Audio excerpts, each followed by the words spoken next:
Hi everyone, we're here to talk today a little bit about the dynamic data center, and the subtitle is Has IT Lost Control?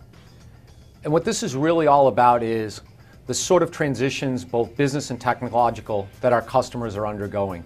And I want to talk just a little bit about that particular change, what's driving it, and then what our opportunity is to go and address this tremendous change in this tremendous environment called the dynamic data center. There are lots of things changing in and around IT. Maybe the most important one is in the area of people, where right now, over 50% of the global workforce is the baby boomers, or people that are above 40 years old.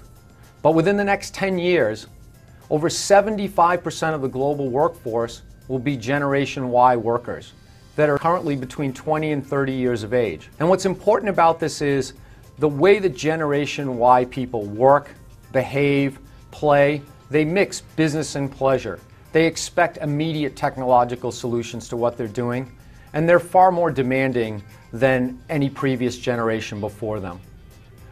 That's putting a tremendous amount of pressure on the way that IT organizations are addressing their businesses and their customers, as well as the capabilities that are required to have a successful next generation of IT workers. In the case of process, as a company, one of our key strategies is DevOps. The focus has got to be on ops. There's already been a tremendous hypergrowth in application deployment, and now it's up to operational organizations to deliver new, better, improved IT services and capabilities, all with continued cost pressure and risk issues surrounding them. And in the case of tools and technology, I don't think there's a better answer than what we're doing in the way that we're thinking about our Chorus product. Instead of individual products being made available to IT organizations, we're taking a combination of big data and platform to give IT organizations new insight that they could never see before, and giving them more efficiency in the way that they do their work, solve problems, and deliver solutions. And technologies continue to grow and change. Within our business, IBM continues to push the System Z into new territories, like big data, like mobile.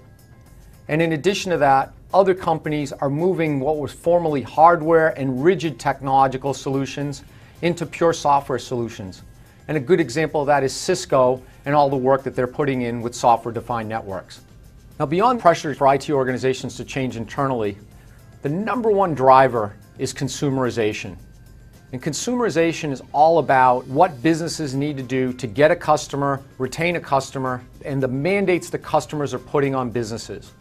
And in the next few years, there's an incredible amount of change that's still in front of us. There are currently over 1 billion connected devices on the internet, but in the next 2 to 3 years, that number will increase to over 10 billion. And for the first time, there'll be more connected devices in the world than there actually are people. So when we start to think about transactions, when we think about data, when we think about experience, that is just going to explode at levels that we could never anticipate in the past. And across the internet, over 8 zettabytes of data will be created. So with all the data that's being created right now, that's currently something south of 2 zettabytes. We're going to increase that over 4-fold as well with those 10 billion devices. The impact of consumerization is most dramatically felt on lines of business, who historically have gone to IT organizations and asked for new solutions to be put in place. But because of all of this change, a number of different types of businesses are arising, and they're accelerating, causing a generational issue called shadow IT. Now, what shadow IT is, the IT hanging around, lurking in the shadows. And that's created through all sorts of different ways. Not the least of which is a company like Topcoder.